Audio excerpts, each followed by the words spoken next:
Hey everybody, Mike here, and welcome to another episode of The Buzz, a series where I talk about all the latest news and rumors leading up to the release of Bumblebee.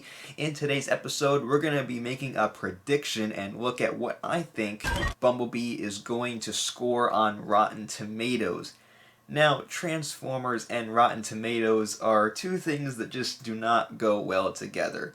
There has not been one Transformers movie that has gotten a positive review on Rotten Tomatoes, or should I'll clear that up and say there has never been a freshly rated Transformers movie. It's gotten positive reviews from various sources, it's just never accumulated enough to get a fresh score on Rotten Tomatoes.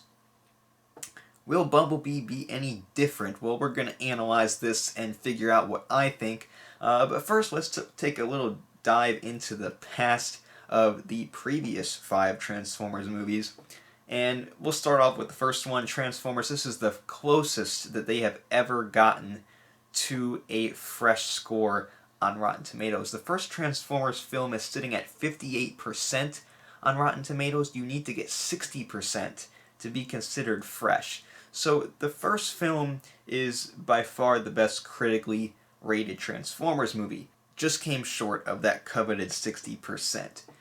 Now, the other movies, they dive even further down. Transformers Revenge of the Fallen is currently sitting at 19%. Transformers Dark of the Moon went up a little bit. It got up to 35%. But since then, it's just been all downhill. Age of Extinction is at 18%, and The Last Night is at 16%. Even the animated film from the 80s has not gotten a fresh rating on Rotten Tomatoes, currently sitting at 57%, which is even less than the first live-action film. So, out of the 6 movies, haven't gotten there yet. Now, could Bumblebee change things? We do have a new director in Travis Knight. Michael Bay is not directing these movies anymore, at least for now. So Travis Knight is directing this film, and he has only directed one movie so far in his career, and that was Kubo and the Two Strings, and that is currently sitting at a 97% on Rotten Tomatoes currently. So he made one movie, and it was a really good movie, apparently. So I haven't watched it personally, but everyone says it's really good.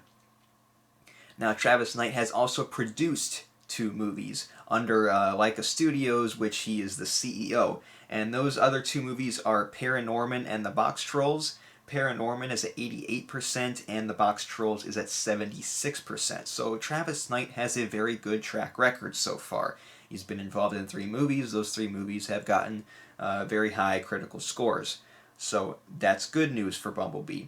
Now let's look at Christina Hudson. She is the writer for Bumblebee, and she has 2 writing credits to her name, and they're not good. At all. Like, really bad. So, her first film that she wrote was Shut In. It was a horror film, 10%, panned by critics. Her second film is Unforgettable, and apparently it was very forgettable, sitting at a 26% on Rotten Tomatoes.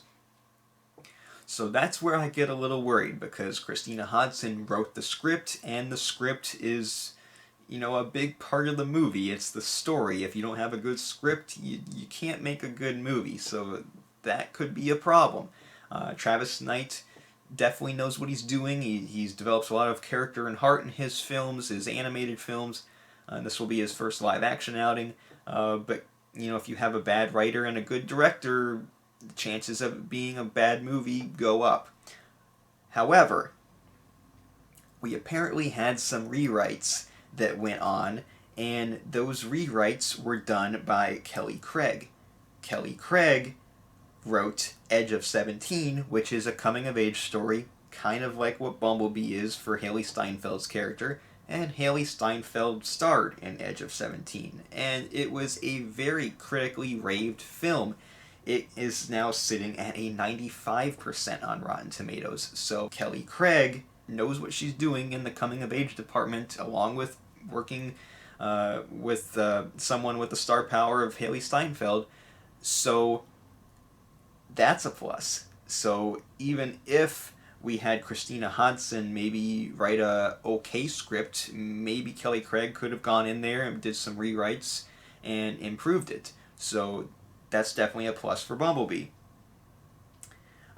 So those are all of the major factors surrounding the film. Of course, there's, from what we've seen so far, it definitely looks different from the Michael Bay films.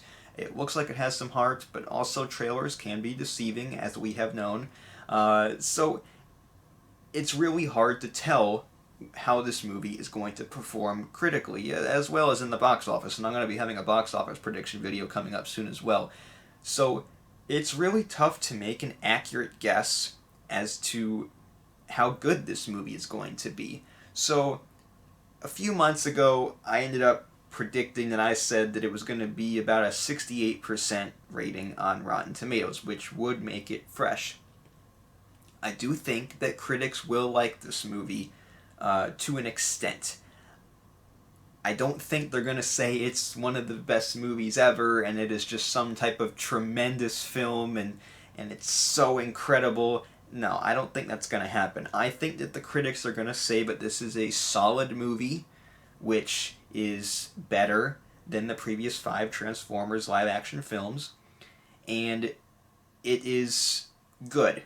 It's not terrific, it's not great. I think the critics are going to say that it's good. But see, good does mean positive rating, and how Rotten Tomatoes works is if it's a positive review, then it counts toward it being fresh, even if it's barely positive. So if I think critics are going to say that it's good, or at least it was decent and not a bad film, I think I'm going to make my prediction that its Rotten Tomatoes status is going to be a 74%, and that will leave it 1% shy of being certified fresh. A certified fresh movie has to sit 75%, also have like 5 top critics and a couple of other details, but I think it's going to be at 74%, and my low ball is going to be 68%.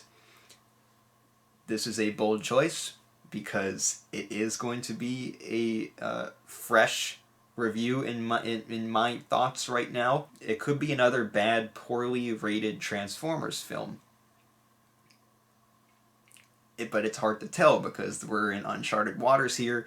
We have a good director, a good writer who did rewrites, and a writer who has had a couple of horrible movies. So we're going to have the review embargo lifted on the 8th, and that is when I will try to do an initial thoughts video when I get home from seeing the movie, and then I'll probably have a full spoiler-free review on the 9th, and then we'll see how it goes. When I walk out of the theater, that is when I will probably see the reviews for the first time. So, fingers crossed, but this is actually a good Transformers movie. I do have hopes that Bumblebee will be a good overall film. Hopefully it is. Hopefully the critics think so, and hopefully maybe we can get the first live-action Transformers film to be fresh on Rotten Tomatoes and actually have some decent reviews. So let me know what you guys predict is going to be the Rotten Tomatoes score in the comment section below. Give me any percentage. I think, like I said, my low ball is going to be 68%, and my ultimate guess is going to be 74%. Maybe it could be even higher, who knows. Let me know what you guys think in the comment section down below, and make sure to follow me on social media, Facebook, Twitter, and Instagram. Get a bunch of cool updates and my personal thoughts on things that you don't see in videos, so make sure to check those out. And until next time, I'm Mike. See you guys.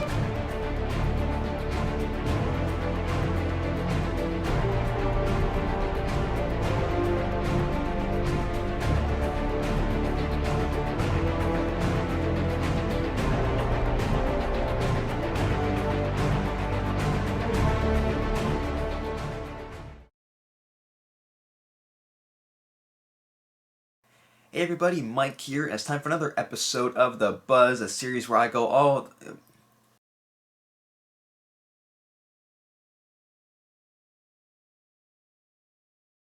Hey everybody, Mike here, and welcome to The Buzz, a series where I talk about all the latest news and rumors following the production of...